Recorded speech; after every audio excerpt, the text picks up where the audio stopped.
So this is the Iranian hostage crisis, 1979 to 1981, 444 days that ruined a presidency. In his memoir, Keeping Faith, President Jimmy Carter described the morning of November the 4th, 1979, as the beginning of the worst period of his life. He had been woken up early in the morning to be told that 63 American diplomats had just been seized at gunpoint in Tehran, and the United States Embassy had been taken over by a group calling themselves Iranian Revolutionary Students following the line of the Imam. These hordes started to scale the walls.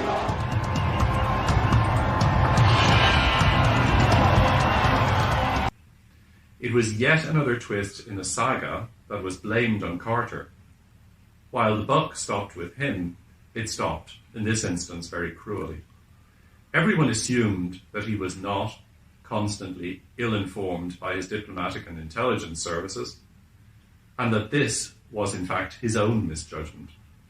The hostage crisis would wreck his presidency, and from that morning in November 1979, the fate and welfare of the hostages in Tehran would consume his every waking moment, until 444 days later, at the very moment when he ceased to be President of the United States, the diplomatic hostages were released by order of the Iranian government under the Imam whom the students claimed to be following. That was Grand Ayatollah Ruhollah Khomeini.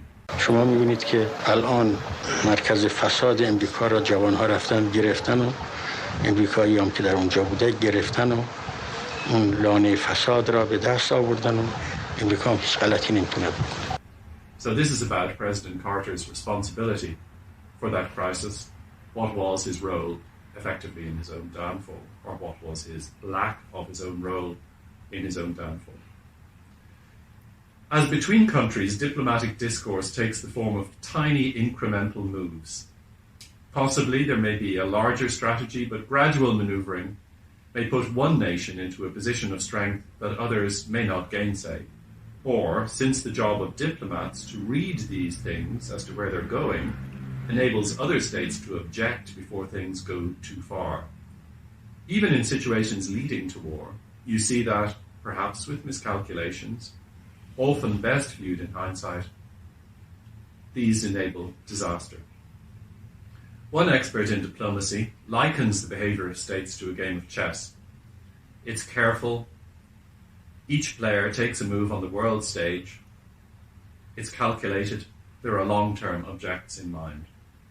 But also, occasionally, somewhere, sometime, someone will actually take the chessboard and fling it into the ceiling. Then people go scrambling around to reassemble the pieces through a panicked search for answers, and as to how the effects of the outburst might be stemmed, and as to why it happened in the first place. So, back in 1979-1980, United States of America, more people in Washington officialdom read the Holy Quran than at any time before or since. But the answers to this crisis were not to be found there, either as to what had happened or as to how they might respond. As to why Iran had been lost as an ally of the United States, President Carter was publicly and continually blamed, and furthermore, his quiet, measured responses were branded as weak, ineffectual, and unworthy of a great power by such luminaries as Henry Kissinger and Edward Kennedy. What was he supposed to do, given that his enemies thousands of miles away literally had guns to the heads of people that he felt personally responsible for? When not in power, it's easy to come up with answers, just as it's easy to write pompous articles in newspapers. In Ireland, we call these naysay hurdlers on the ditch. They watch the game, they excoriate the players, but they have no responsibility. One other was former President Richard Nixon, who excoriated his successor's frail responses, asserting that diplomats were the equivalent of frontline troops and were thus dispensable. In other words, the diplomats should be sacrificed. In what grand scheme, one might wonder.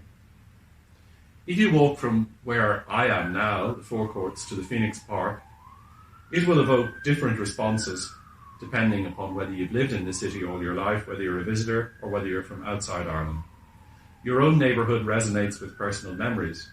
To a stranger, a tree is just a tree, but to someone living there, it may be a very personal reminder of some event. For an Irish person to walk through Prague, it's a very different thing for a Czech person.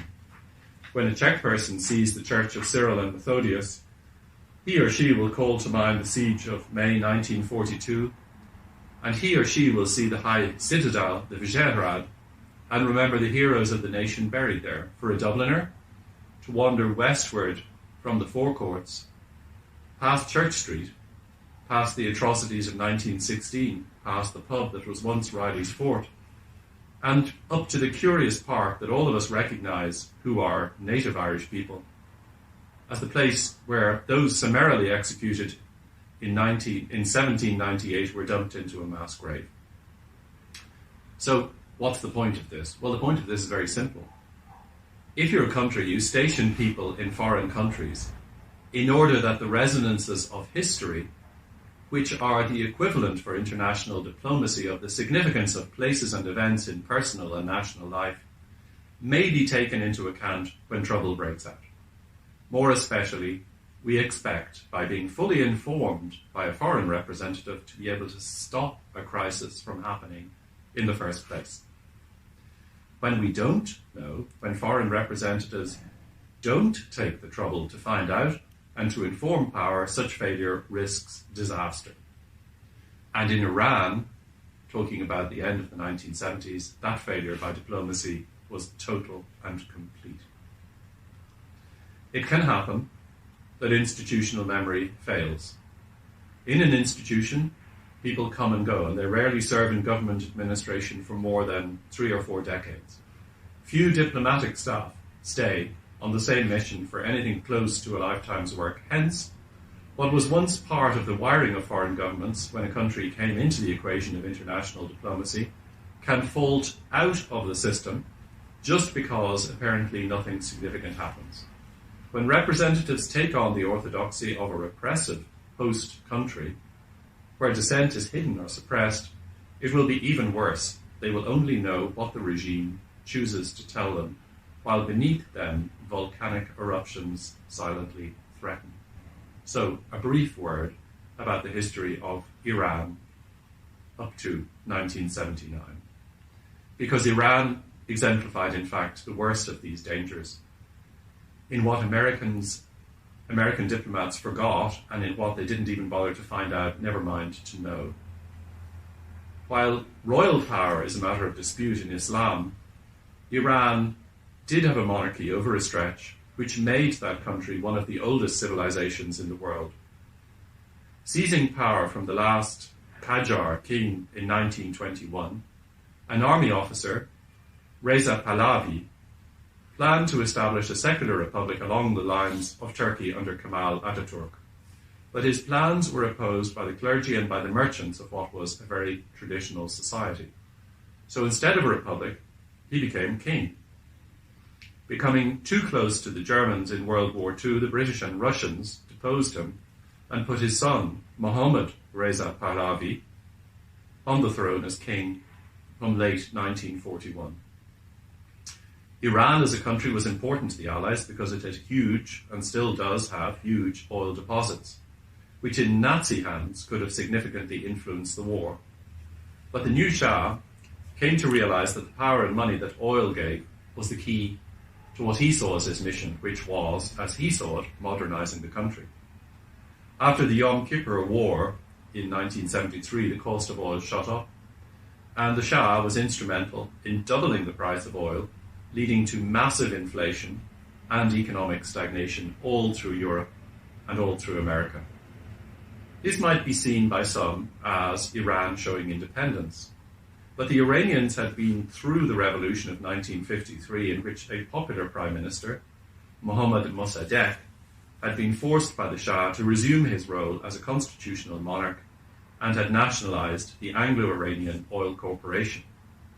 In response to that, a man called Kermit Roosevelt, believe it or not, who was a relation of the presidents of that name, had organized through the CIA a coup by paying the conservative merchant and clerical class to revolt against the popular prime minister, thus displacing Mohammad Mossadegh and returning the Shah from exile into which he had fled into a situation of complete power. Thereafter, the monarch was in total control of Iran and set about creating a myth of his own importance and his own indispensability. But curiously, this myth seduced the outside world, who came to believe that the Emperor of Iran, as he styled himself abroad, was a beloved monarch who was modernizing his nation and making it into a progressive country. You know, people's heads are easily turned, and it's even easier to turn other people's heads than your own, but you can also turn your own head and start to believe yourself to be what you claim to others to be. What perhaps grounds us all of us here, is the need to make our way in life, the need to earn a living, to get an education.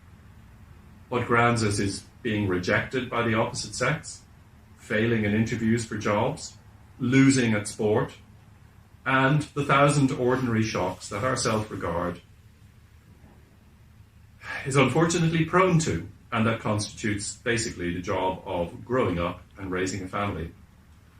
Shah Mohammed, according to his Prime Minister Shapur Bakhtiar, grew up in cotton wool. He was a man who was educated in Switzerland. He was fawned on because of his royal title and wealth by all around him, and he had a drawing power that wealth and royalty bring. Bakhtiar called him a kind man, but a weak man.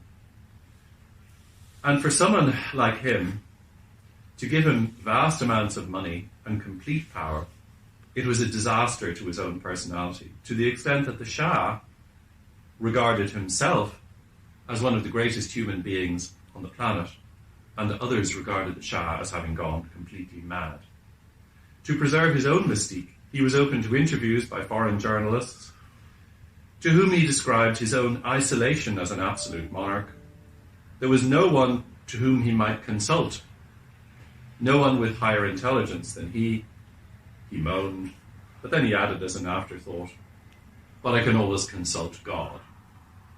He told Oriana Fallaci, a famous Italian journalist of the time, "A king who does not need to account to anyone for what he says and does is unavoidably doomed to loneliness. However, I am not entirely alone, because a force others cannot perceive accompanies me. My mystical force. Moreover, I receive messages. I have lived with God beside me since I was 5 years old. Since that is, God sent me these visions." While as a child, his father had told him to, for God's sake, have common sense. In later life, there was no one who might steer him basically towards having his feet on the ground. Instead, because the world became to take him seriously, his manic narcissism recognized no limits. Since the world at this time was driven by fear of Soviet domination, Iran's border of 1,000 miles with Russia, and its precious energy resources and refusal to engage with Arab states in attacking Israel, made it a close ally of the United States of America.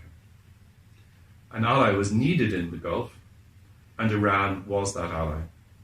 President Nixon visited the Shah just before the Watergate burglary of 1973, and leaning across the table, believe it or not, the President of the United States of America is recorded as having said to the Shah, "Protect me."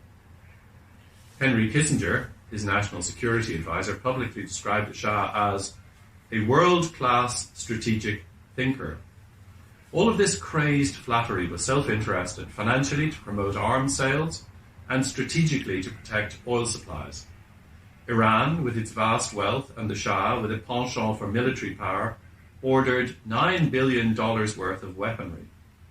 As of President Carter's time, there were 30,000 Americans working in Iran, and staggering numbers of fighter jets and staggering quantities of military equipment were on order. There seemed to be no stopping the Shah, and the world seemed to lap all of this up as uncritically as people might lap up an article in Hello magazine while waiting for a dental or hair appointment. In 1971, the Shah, the grandson of a small farmer, commemorated 2,500 years of the Persian Empire by staging what is probably the most lavish party in the history of the world at Persepolis in the Iranian desert. It perhaps cost hundreds of millions of dollars. There was food flown in from Paris, the erection of a tented city, and the attendance of so many royal and political guests as to require the services of 250 Mercedes limousines to ferry them to and from the airport. You drove for miles in the desert, and suddenly you see this forest of columns coming out very high to the sky. And next to it, this village, town, which was created for the occasion of tents.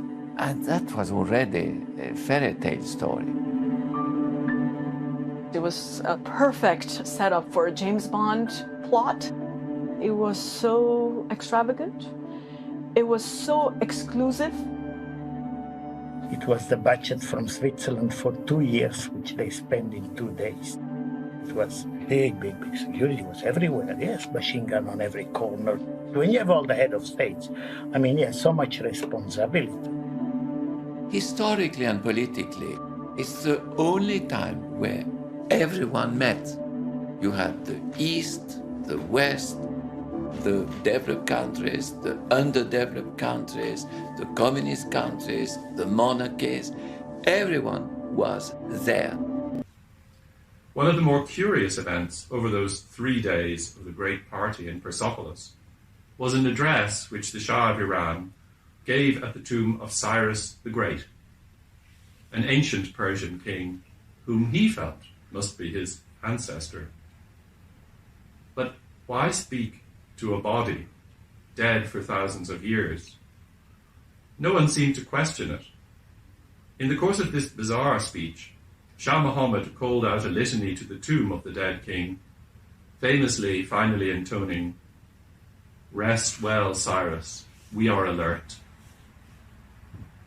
If the diplomatic services of the countries represented in Iran had troubled themselves to listen to the conversations of the ordinary Iranians, they would have discovered that this line was mercilessly parodied with such takes on it as, "Rest well, Cyrus, we are ruining the country," or "Rest well, Cyrus, we are spending all of the oil money."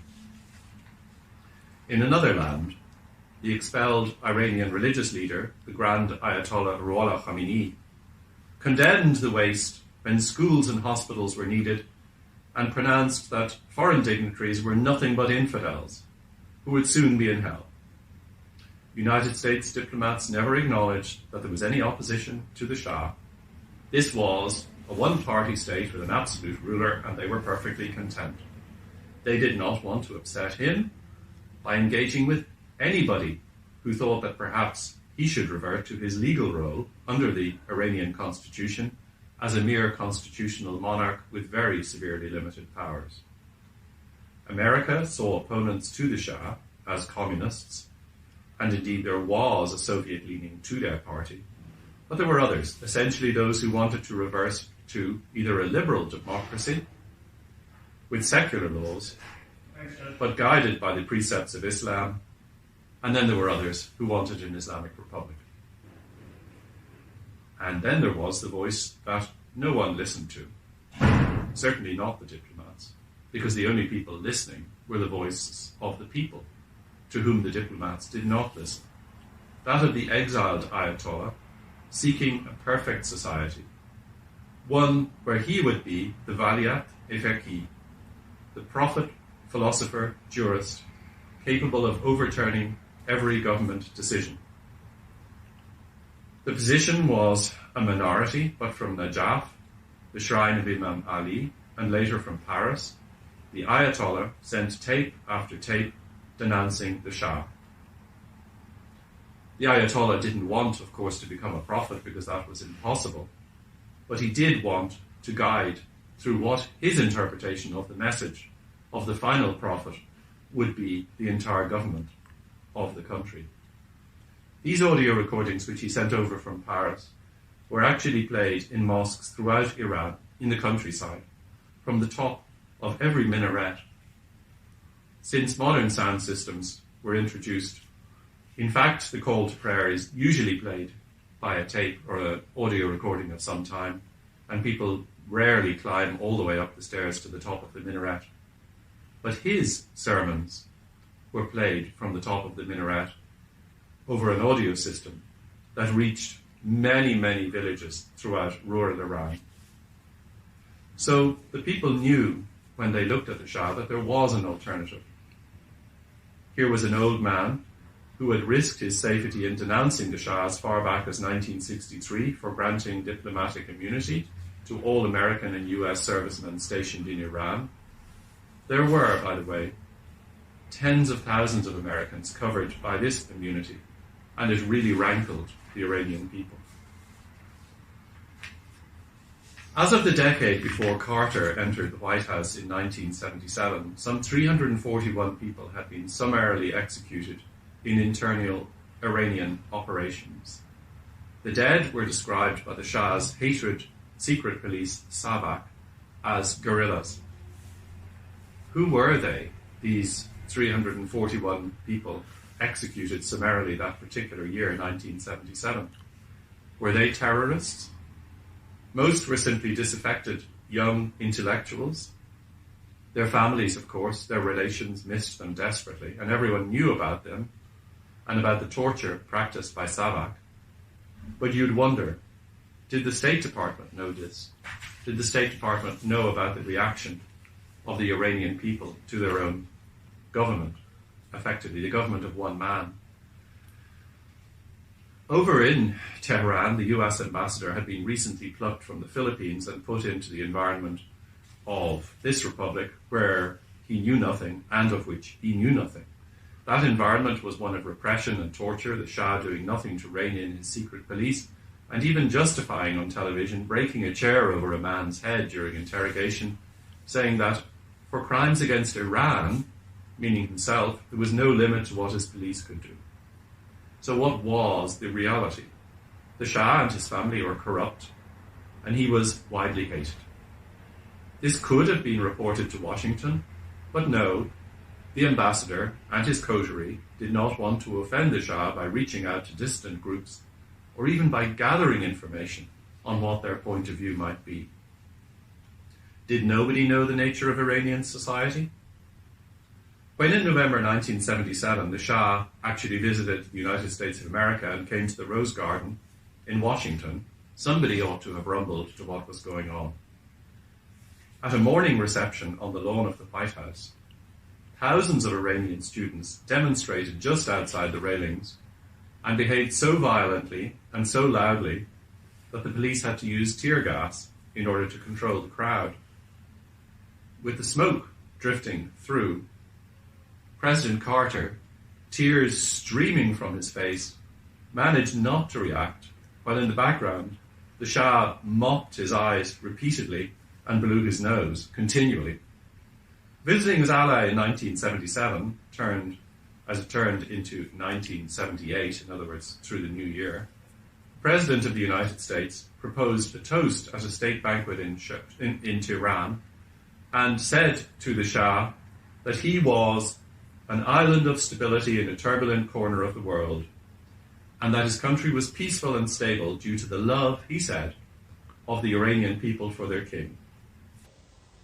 This is a great tribute to you, Your Majesty, and to your leadership, and to the respect and the admiration and love which your people give to you. That was what President Carter had been told. And let's remember, the President of the United States tends to have other things on his mind, and there was no pressing need at that point for President Carter to make himself an expert on Iran. In Farsi, there is a saying, if you step on a carpet or on a mullah, you increase its value. Within weeks of the President's toast, Savak had published a public denunciation of Ayatollah Khomeini, alleging homosexual and licentious behavior and the misuse of pilgrims' funds. In the holy city of Qom, the center of clerical power in Iran, it led to fury, with protesters on the streets, first turning on girls' schools and restaurants, where men and women ate together, and finally marching to the police station, where they were fired upon. The first shots, effectively, of the Iranian revolution, fired by a nervous police, and some were killed. The powder keg of the revolution had been lit. Tradition dictates that 40 days after the death of someone, there was to be a mourning service, with more demonstrations and more deaths. Every time it happened, there was another cycle of martyrdom. And then 40 days later, there was another demonstration with another cycle of martyrdom to be commemorated 40 days later. By December 1978, which is the commemoration of the martyrdom of Hussein, possibly the largest demonstrations ever seen in the history of the world took place throughout Iran, with between 2 million and 4 million people marching in Tehran itself. And if you count other cities, perhaps 9 or 10 million people marched on this particular day altogether against the Shah. As a proof of the failure of information and as to the mindset of a country, it is impossible to imagine anything more damning of the existing diplomatic services.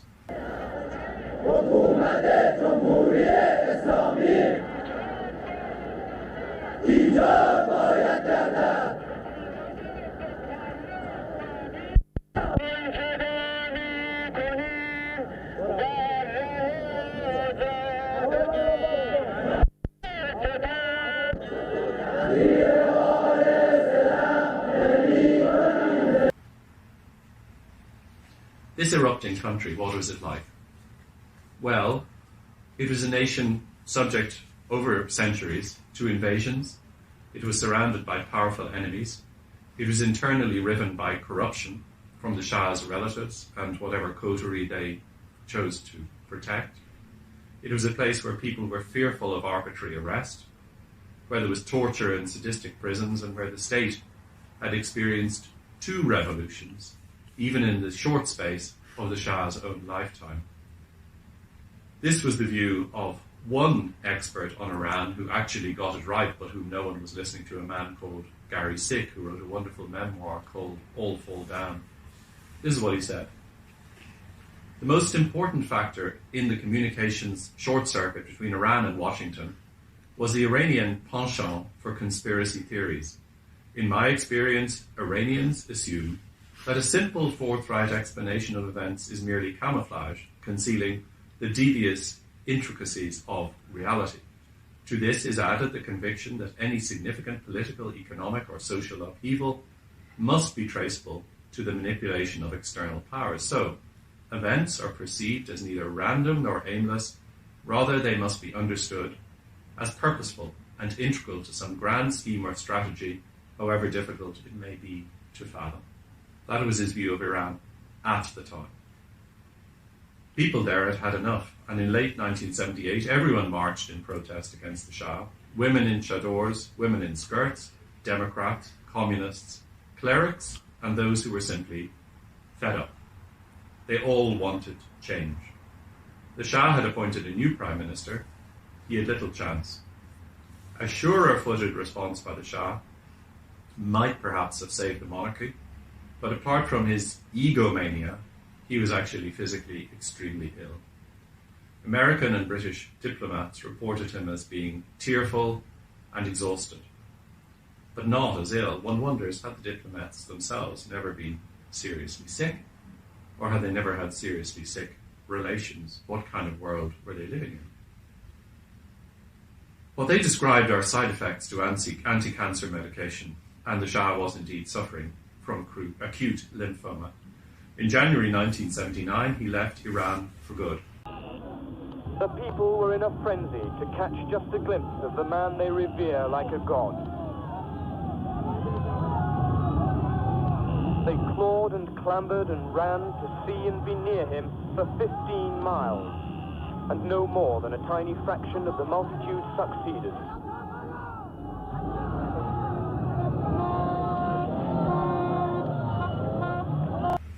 After 15 years, the exiled Ayatollah returned to vast acclaim, but he returned to a deeply divided country, and he was not a man to seek compromise.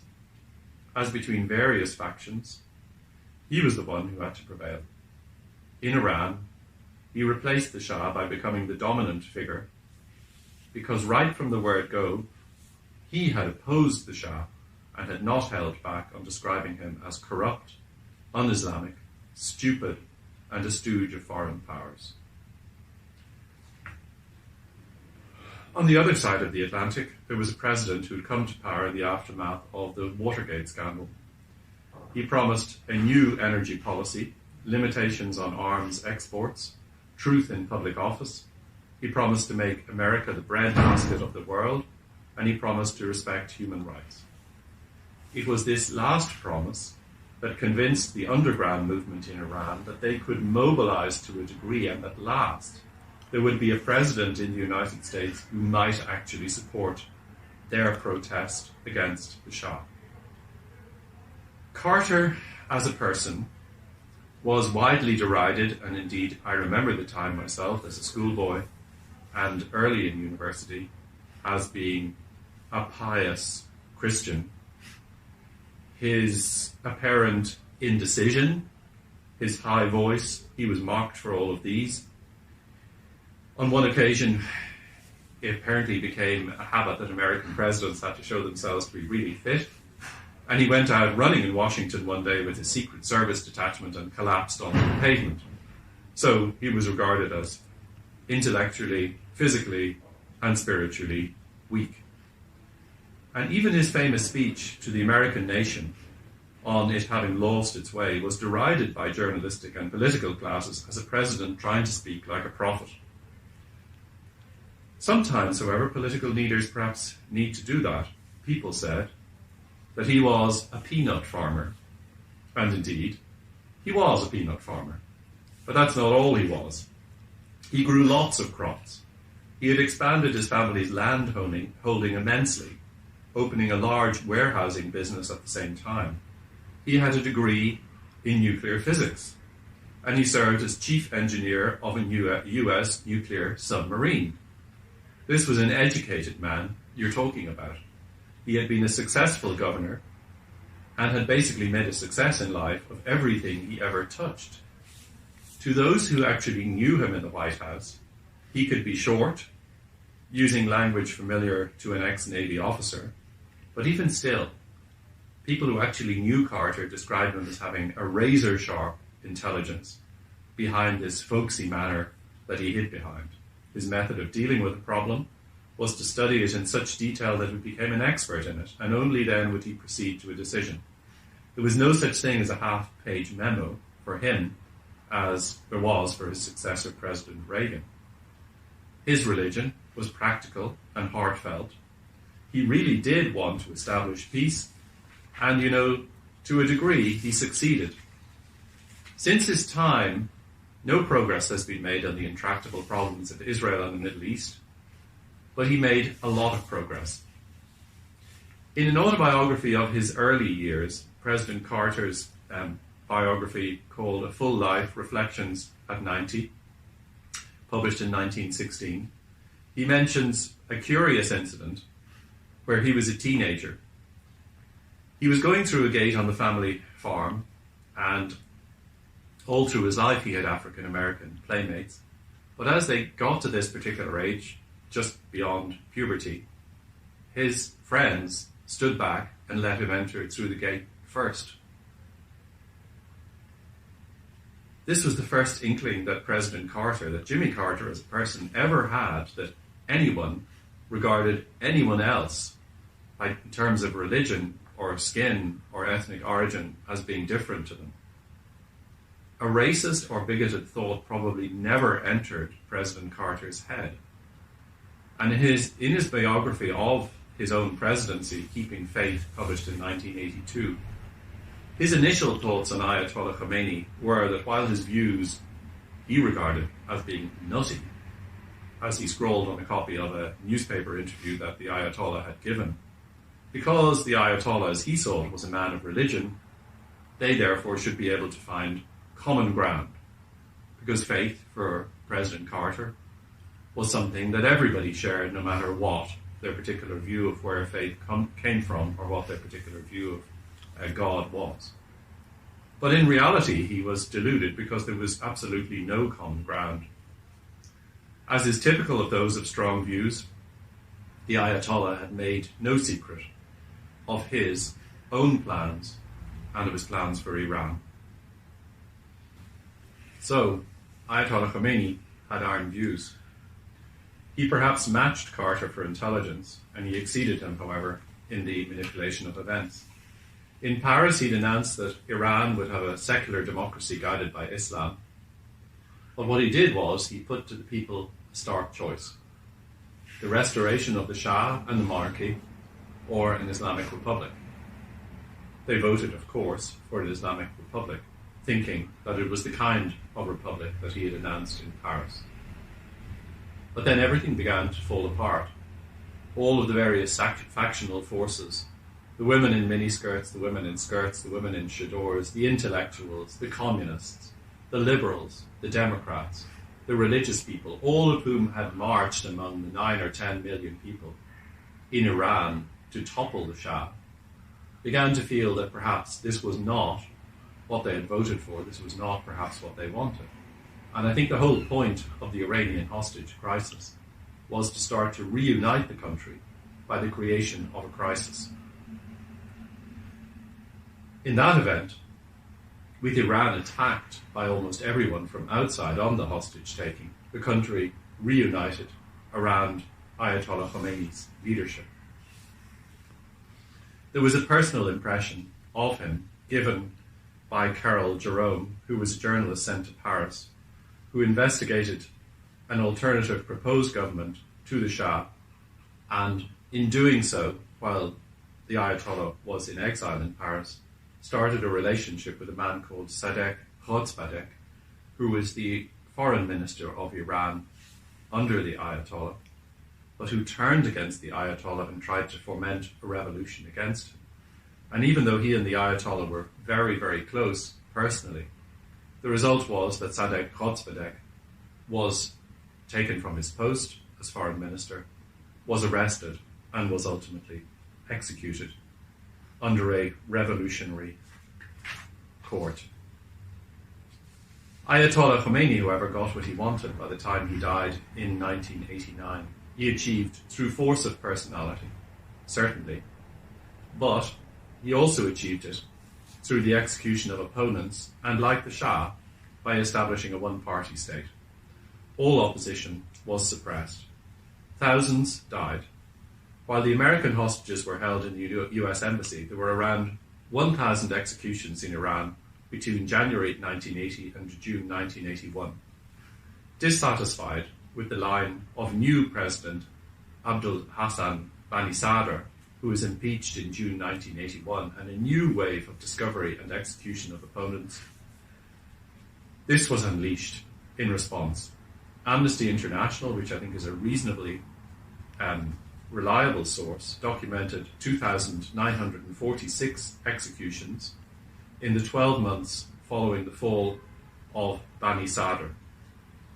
The group Mojahedin-e-Khalq has claimed that 7,746 persons lost their lives through executions or in street battles or under torture from June 1981 to September 1983.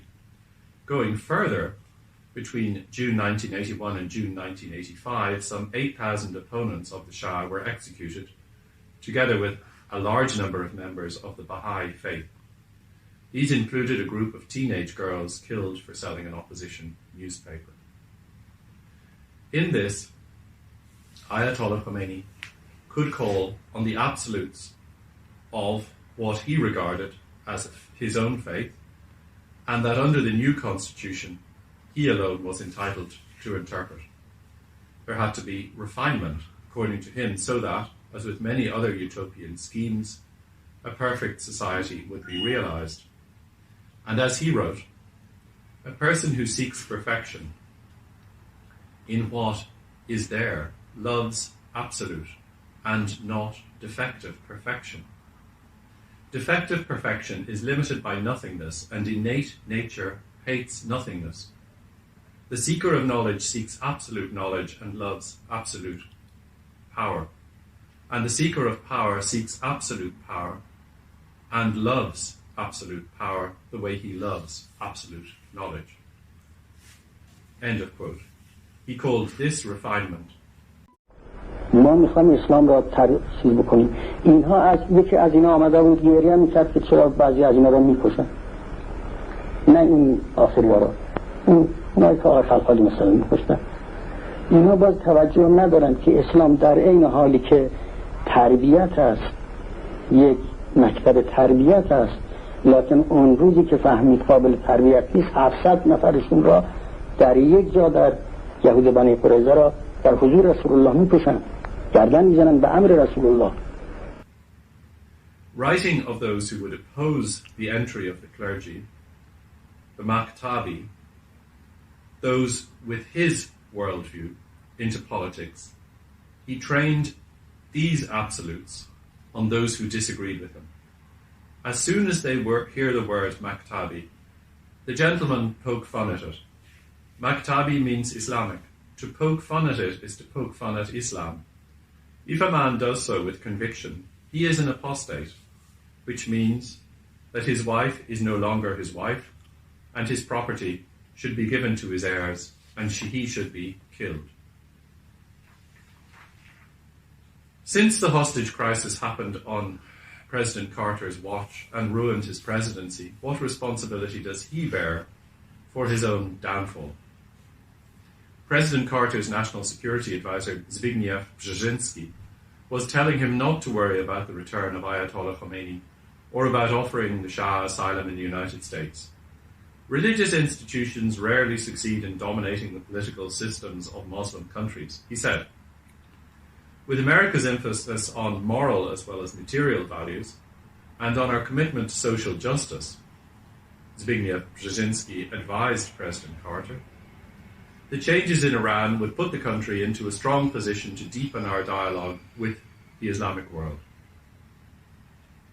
But the world of Islam was and is multifaceted, and despite the learning of Brzezinski, he did not know that a label such as Islam did not cover the uncompromising ideology of the new ruler of Iran necessarily. Carter himself had doubts that an impossible situation could be solved. He worried deeply.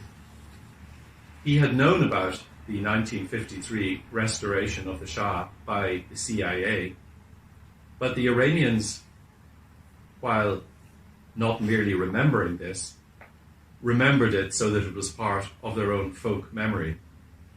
And they certainly did not forgive the Americans for what they had done in putting the Shah over them.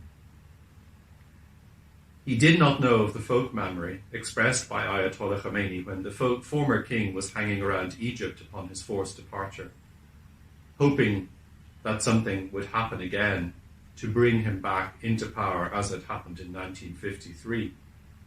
Khomeini said publicly, "We will not let the United States bring back the Shah. This is what the Shah wants. So wake up, watch out." The Shah had left his country. So what did he do when he left, while the Ayatollah was establishing his power? Instead of going straight to America, which was as expected, he hung around Egypt, hoping that there was going to be another revolution to restore him. He then asked to enter the United States. President Carter said no. Everyone around President Carter disagreed with him. To not grant the Shah political asylum was, in the vicious public assault carried out on the president by Henry Kissinger, a betrayal, a dagger in the body of the Shah, while Carter, according to Henry Kissinger, had brought about a major setback for American security and the stability of the Middle East and international order. President Carter, however, had no doubts about his decision. The Shah should not come to America. During the year of 1979, when the Shah was actually wandering the world, having left Egypt and having lost hope of being restored, the President of the United States was the only one firmly opposing his entry into his country. He was the only person who intuited that there would be enormous danger to Americans in Iran should the Shah be admitted. Resorting to US Navy language when urged by an array of public figures and in multiple public broadcast interviews with celebrities to give the Shah residence as a former American ally, Carter famously told White House staff, "F the Shah, he's just as well off playing tennis in Acapulco as he would be in California." During that year, the President cut, as a precaution, the US Embassy staff in Tehran from over 1,000 down to about just 60 people. He chartered flights to various parts of Iran to extract American citizens, fearful for their safety, and reduced the number of Americans in Iran from about 30,000 people to a mere handful. Henry Kissinger publicly called this a national disgrace. All the time, President Carter was under pressure to admit the wandering Shah. Pressure was put on him in dribs and drabs. First of all, that he would admit the Shah's children, and then admit the Shabunu, which he did. And to none of these, the Iranians reacted. And then he was told by the Shah's friend, David Rockefeller, that the Shah had cancer. And this tugged effectively at President Carter's heartstrings and at his Christian principles. Treatment for this cancer was available in the United States, but it was also perhaps available in other places as well. To allow a man to die when his country could help his recovery was a pressure that left President Carter completely isolated. He turned to his advisors and asked them what they were going to tell him when the Shah came to America and the Iranians took their diplomats as hostages. The political consequences of letting the Shah die abroad, he was told, would give the unemployed and embittered but still influential Henry Kissinger a field day. He'd say, "First you caused the Shah's downfall, and now you've killed him." So reluctantly, President Carter agreed. The Shah could come to America. And in Iran, the local media went hysterical. The newspapers published pictures of a very healthy-looking Shah, a deposed king in America, not there for medical treatment, but for a rerun of the 1953 coup to put this hated figure back in power. Ayatollah Khomeini stated that it was incumbent upon students to expand their attacks against America and Israel. Thus, America will be forced to return the criminal deposed Shah. 2 days later, these so-called students invaded the US Embassy. With 63 personnel in the US Embassy held hostage, including 3 who were made guests of the Tehran Ministry of Foreign Affairs on a coincidental visit, Carter's options were limited. Practically, the country, namely Iran, was very, very far away. America had no nearby military bases. There was no central authority. Iran was in chaos. Its foreign minister had been sacked simply for a brief meeting in Algeria with Cyrus Vance. The State Department could find no one in Iran who was in charge, no one to whom they could talk, no one to negotiate with, and who might make a decision. When the hostages were taken, the media in America did not quite become hysterical, but they certainly became obsessed. The news on the TV in those days was little more than what newspapers reported. But Vietnam had moved America into the instant broadcast era.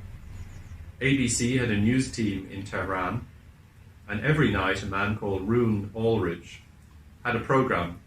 He did a show called America Held Hostage. And on the screen, on the top right-hand side, there was a number. He started on day 11, and the number went all the way up to 444, emphasizing the powerlessness of the greatest country in the world to free Americans illegally held in a country that had once been an ally, that is, until President Carter came along. Somewhere deep in the United States, a hostage family remembered the song, which had a line about tying a yellow ribbon around an old oak tree, and they went out and got a yellow ribbon, and they tied it around a tree. And within a month, every tree in Washington and every other city in the United States was covered with yellow ribbons in memory of the hostages. So, the President of the United States, Jimmy Carter, what was he doing? Well, two eccentric lawyers, Hector Villayon and Christian Bourget, who had known the circle around Ayatollah Khomeini in Paris, were called in and they tried to mediate. Carter's policy was one of gentle persuasion. He felt that this back channel might work. So he tried it, and so he waited. But that was not all. There was a tough side to him, and that came out too. One day his wife Rosalind came back from vacation and turned to him and said, "Are we still buying Iranian oil?" Carter realized they were and cut the supply completely. Students from Iran noisily protested around the White House in favor of the hostage taking. This made Carter pretty fed up. He forbade all demonstrations on or near federal property. His advisors told him that he was acting against the US Constitution, and when told that, he simply told them to shut up. Why were there 50,000 Iranian students in the US anyway, he asked. He had the State Department review all of their visas and discovered that many had overstayed their welcome, and over time he ordered all of them to be simply deported. When a blindfold hostage was manhandled on television, and the revolutionary students threatened to try the entire, what they called, nest of spies for espionage, Carter sent a message through a back channel that if any such thing happened, or if further torture happened to the Americans held in Tehran, there would be direct consequences for the Iranian leadership. He then impounded the entire assets abroad of the Iranian government. This was of questionable legality. He was so advised that it was a questionable legality, but he did it nonetheless. Many of these assets, several $1 billion worth, were held in banks based in London. The Iranian government sued. The president had no compunction in instructing the best lawyers he could find in that jurisdiction as to the importance of freezing Iranian funds. In reality, he did not and could not have that authority, but the lawyers poured over such complex legal sauce onto this problem that what was in reality an illegal seizure, and that a judge in the High Court in London dealing with it ordered full discovery and full trial preparation.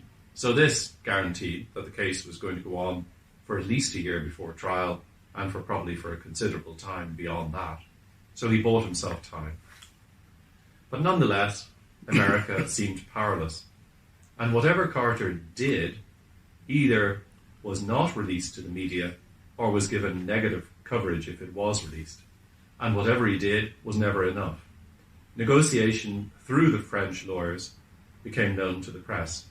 In March 1980, it seemed that since Sadegh Ghotbedek, the Ayatollah's right-hand man in exile, and who had now become Iran's foreign minister, was reasonable and anxious to restore Iran's standing internationally, it looked as if then, March 1980, that the hostages would be freed. Meanwhile, officials within the White House were not only leaking information, but they were also briefing against their own president. President Carter called the entire staff together and let rip. So there was discipline again, but it lasted about a week. They started leaking again. Just when a deal seemed imminent, Ayatollah Khomeini announced that only when parliamentary elections had concluded could a decision be made. This was going to take several months, and probably there would be further intransigence. An envoy of Pope John Paul II visited Ayatollah Khomeini, and he treated him quite rudely. Secretary General Kurt Waldheim of the United Nations had attempted a personal mission to Iran. His car had been surrounded by thousands of screaming men shouting, "Death, death." He came and reported to President Carter, and much to President Carter's irritation, he was in tears, telling him that he'd come literally within an inch of his death. So nothing worked. How much longer could the Americans afford to wait? It had a profound, prevailing, devastating, paralyzing impact upon our government. I don't know how much longer we can sit here and see them kept captive while the situation around them does deteriorate. He saw our honor at stake. He knew that we had to act, and he said so. We began to figure out how we could extract the hostages from the Iranians. Their rescue plan would test America's armed forces to the limit. It required 14 aircraft to cross hundreds of miles of Iran. Carter then made what could have been a completely disastrous decision.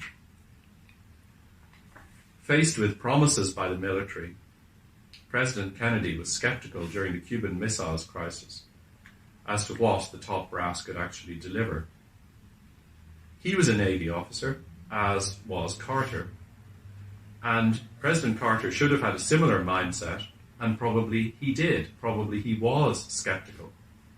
He questioned the top brass again and again on their plan for rescuing the hostages, a plan called Operation Eagle Claw.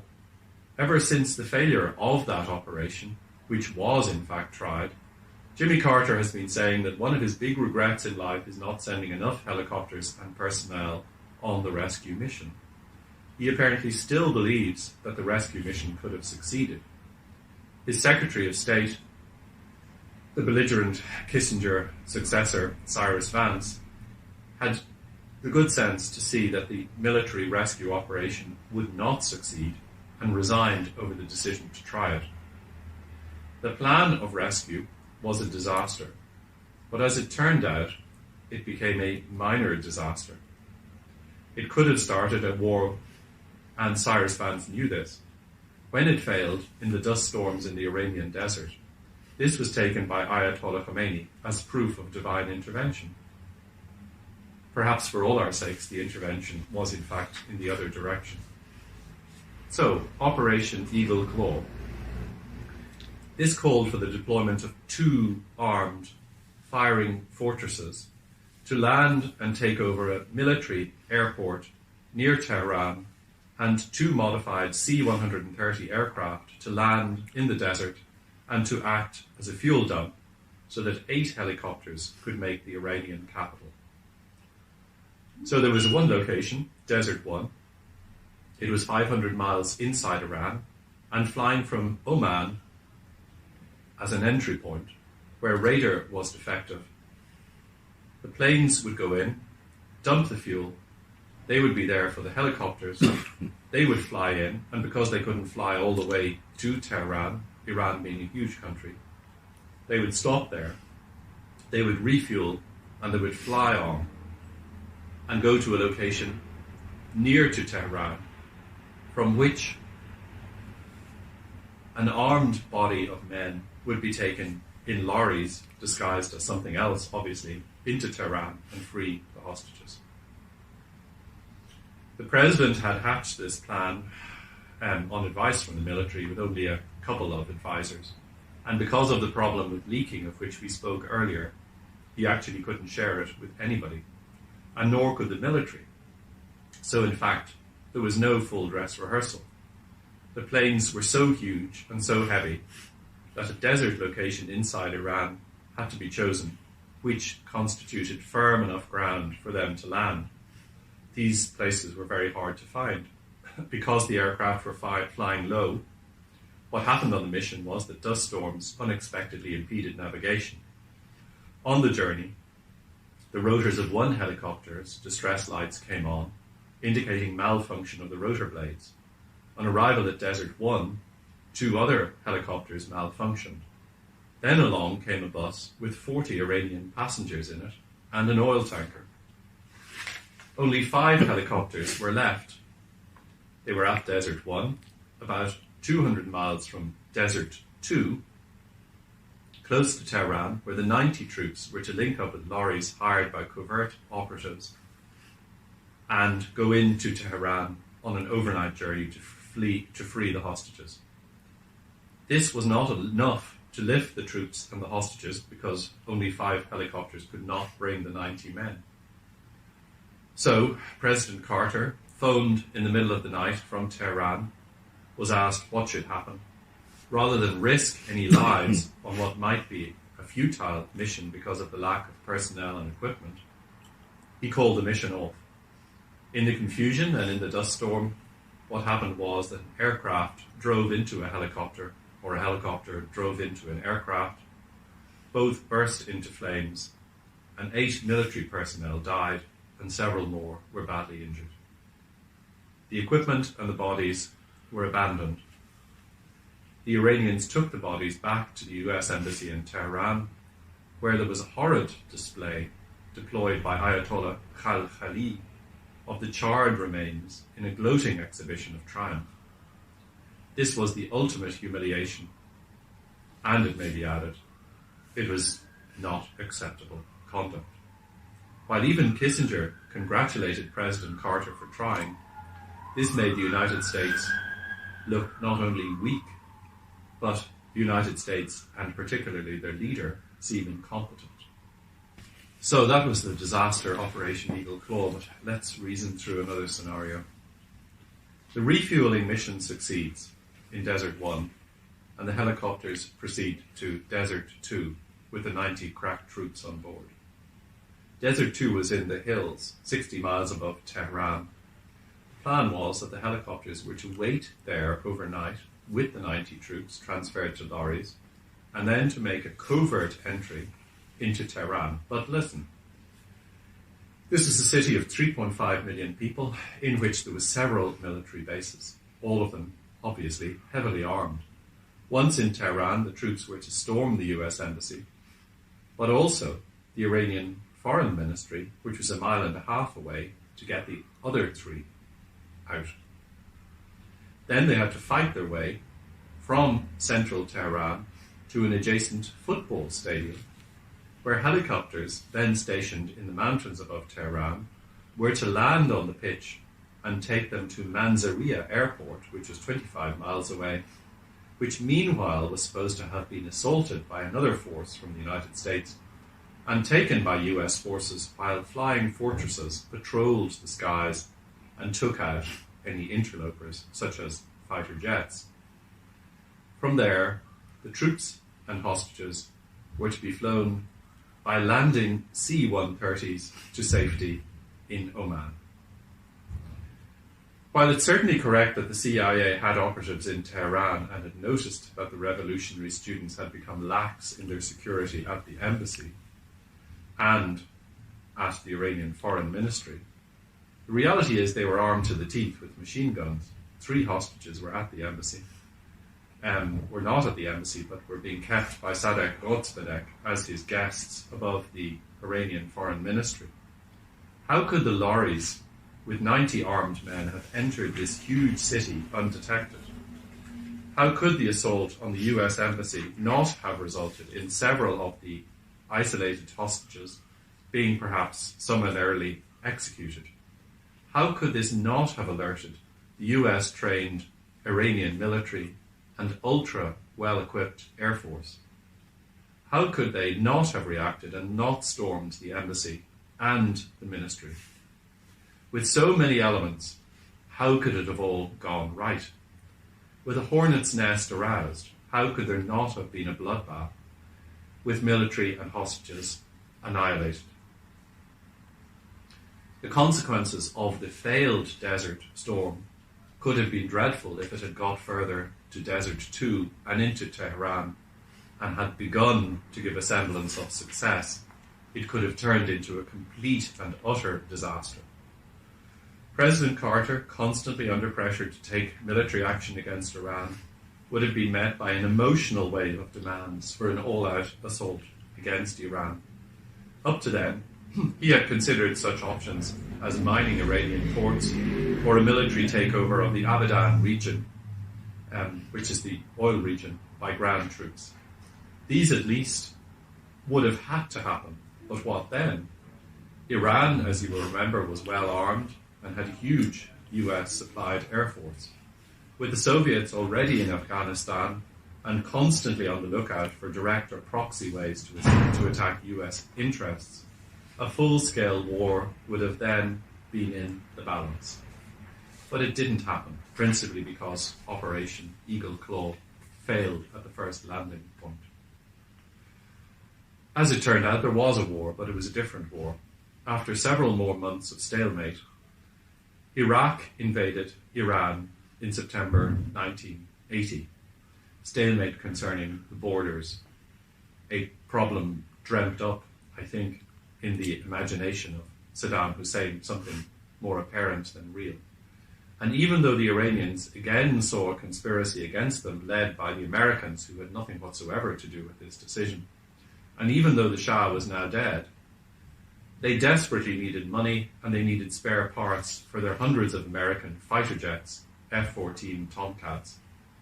All of Carter's decisions, including the one that he made to quietly announce the Operation Eagle Claw disaster and accept personal responsibility himself, now came during the course of the Iran-Iraq war to help in aiding a settlement.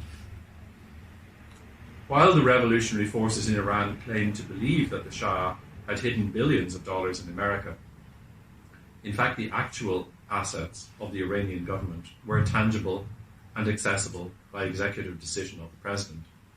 While the expulsion of middle-class students from America might have troubled some in Iran, these were not Ayatollah Khomeini's natural constituency, although many supported him. He didn't care. What he did care about was not only repelling the Iraqi invasion at the behest of Saddam Hussein, but he also planned to invade that country and, because the border dispute seemed to work both ways, take at least a part of it.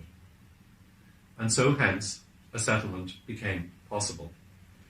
Gone were revolutionary student notions of destroying a nest of spies and putting Americans on public trial and having a United Nations mission investigate American collusion with the Shah. Ayatollah Khomeini had a new war to fight, thus unifying Iran behind him, and the American courts were seen as sufficiently independent to fairly judge any Iranian action to recover the Shah's assets. Existing contacts for arms were to be honoured. Contracts had been entered into, and a deal was done for the replacement of the Tomcats' spare parts. For whatever reason, President Carter ended up being personally hated by Ayatollah Khomeini. While the hostages were driven to the airport, while he was still President of the United States, the plane was ordered to wait on the runway in Tehran with the hostages in it, and was only allowed to take off a couple of minutes after President Ronald Reagan had taken the oath of office. The Iranians were watching that TV broadcast, just like the Americans. So here maybe they had something in common. Well, that's a bizarre thought, perhaps. So this has been a traverse through one of the most extraordinary aspects of modern history. And one might ask, having read all these books and tried to put together a coherent narrative, which I hope in some way has come across, are there any lessons to be learned from it? Things that might be of use to you in your careers or in your lives?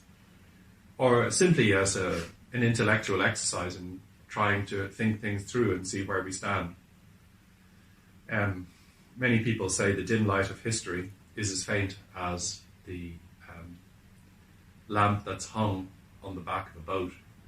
It may illuminate what's gone behind us, but it doesn't necessarily illuminate what's going ahead of us. Nonetheless, I think the study of history is very valuable, as it can teach us where perhaps we might not make mistakes, though every new situation, as the current crisis indicates, and as the crisis that is now current will be continued into this winter, will also indicate, carries new problems and requires new solutions.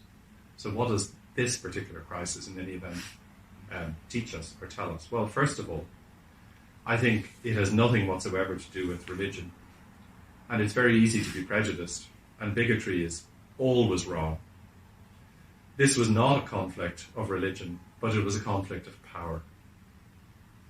An Irishman particularly can appreciate how apparent domination by a foreign power can cause a reaction of frustration and resentment. And anyone who has studied history will also know that very often, from the French Revolution onwards, violent overthrow of governments leads that revolution into devouring its own children, or as President Kennedy put it in his inaugural address, those who seek to ride on the back of the tiger often end up inside it. And so it was in Iran. President Anwar Sadat and others in the Islamic world publicly proclaimed during this time that what was afoot in Iran was not what they would recognize as Islam. As in Christianity, there are many facets to Islam. A worrying sign is perhaps that a leader claims to be close to God. And this could be said perhaps about the Shah, because he definitely said it, and about Grand Ayatollah Khomeini himself. Then you have a divinely guided leader to whom people are expected to submit, and if you do not follow him, you are, by this logic, far from God. And let's not forget, coming from a Christian perspective, that the popes made that claim. In the late Middle Ages, the behaviour of the militant armies of the Catholic Church in the Northern Crusades to dominate Lithuania, Latvia and Estonia and Poland up to the borders of the Orthodox world came with a demand to either convert from the local animist religions or to die, and that thousands were slaughtered under apparent Christianity. The split between the Catholics and the Protestants led to two worlds and was started by Martin Luther in 1517, but in fact it dates further back to the claim of papal authority made in 1054. Martin Luther called the simple farmers who disagreed with him and wanted to remain Catholic as dogs, people who should be slaughtered. So he was right and everyone else was wrong. The Catholics thought the same. Hence you had half a millennium of warfare. The vicious Catholic-Protestant dispute which rumbled on in our country until recently. One hopes it would never resurface. Claims of closeness to the divine can cause people to see themselves as chosen, as all good, as perfect, and to see others as worthless heretics and as demonic. And this has nothing to do with religion. It is a recurring theme, most especially with the political religions of the 20th century, and it's a predictor of disaster. It was typical of Europe in the 1930s and 1940s, and if anyone says that any other part of the world is now in a mess, then let's please remember where we were within the lifetime of my parents and of your grandparents. And then the next thing is politics. And unfortunately, President Carter wasn't very good at it at all. And you know, it's fine to come to Washington as an outsider and to have policies for change. One's even more radical than those achieved by President Obama. But there's an old saying which advises us to keep your friends close and keep your enemies even closer. President Carter and his closest advisor, Hamilton Jordan, spurned the Washington establishment. Of course, many of those who were spurned felt fed up with the hick from Georgia who knew nothing as they saw it, and didn't take the trouble to consult those who lived inside the system, who gave it, as they saw it, their lives. What would it have cost President Carter to have had a few dinners and a few lunches every couple of months to at least make the Washington elite feel appreciated, to feel that the counsel of the White House was sought of them? Practically nothing, but he didn't. And when the chips were down, he found himself almost friendless and attacked on every side. What's the next thing? Well, nowadays it seems to many that public relations dominates politics. What's said in the media matters more than what happens. But what President Carter cared about was doing the right thing, nothing more, nothing less. He cared little for presentation, His attitude was that if a person did what was right, that was what the Lord wanted, and that the right policies ultimately would do good. And of course, I, for one, would say that he was right about this, but policies may take years to bear fruit, and in the meanwhile, a political leader is at the mercy of those who want power and who are prepared to make any noise that gets them closer to their goal. There was almost no balance in how he expected good to shine through and manifest itself.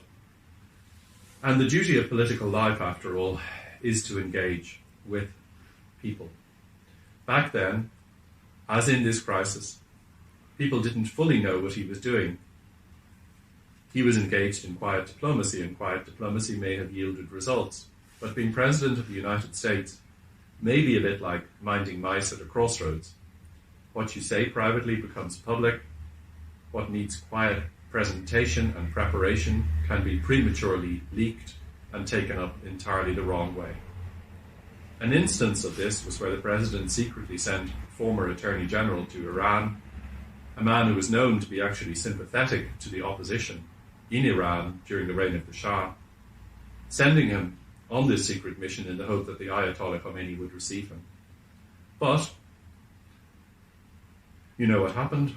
In mid-flight, an unknown White House official leaked news of the mission. What could have been a private conversation, what could perhaps have gone somewhere or got somewhere, and what was not embarrassing because it was private to either side, suddenly became a huge embarrassment to the Ayatollah that an envoy of the US government was going to be received by the highest authority in Iran, and Ayatollah Khomeini cancelled the meeting. Next lesson, the role of destructive commentators. This cannot be overstated. The hurler on the ditch, as we call those people in Ireland, they didn't have the responsibility and they didn't have the power to influence policy from inside. So, destructive commentators try to influence policy from the outside. This was done through thickening public discourse in a situation where lives were at stake. Ronald Reagan was entitled to take a different view to Jimmy Carter, but it's difficult to know how Henry Kissinger could bemoan the fall of the Shah, given what he should have known about torture, Savak, and the insane arrogance of the man. Thus, no matter what the president did, there was plenty of people to say that he was wrong, and to say it in very forceful and apparently believable terms. Then there was the imminent election. That didn't help. President Carter wanted a public series of 3 television debates to help the American people decide who would be a better president, either he or Ronald Reagan. The advisors of his opponent realized that President Carter's encyclopedic knowledge of world affairs and astonishing memory and the domestic economy strength would win through the more time was given to a public contest between the 2 candidates. Ronald Reagan would therefore agree to only one debate.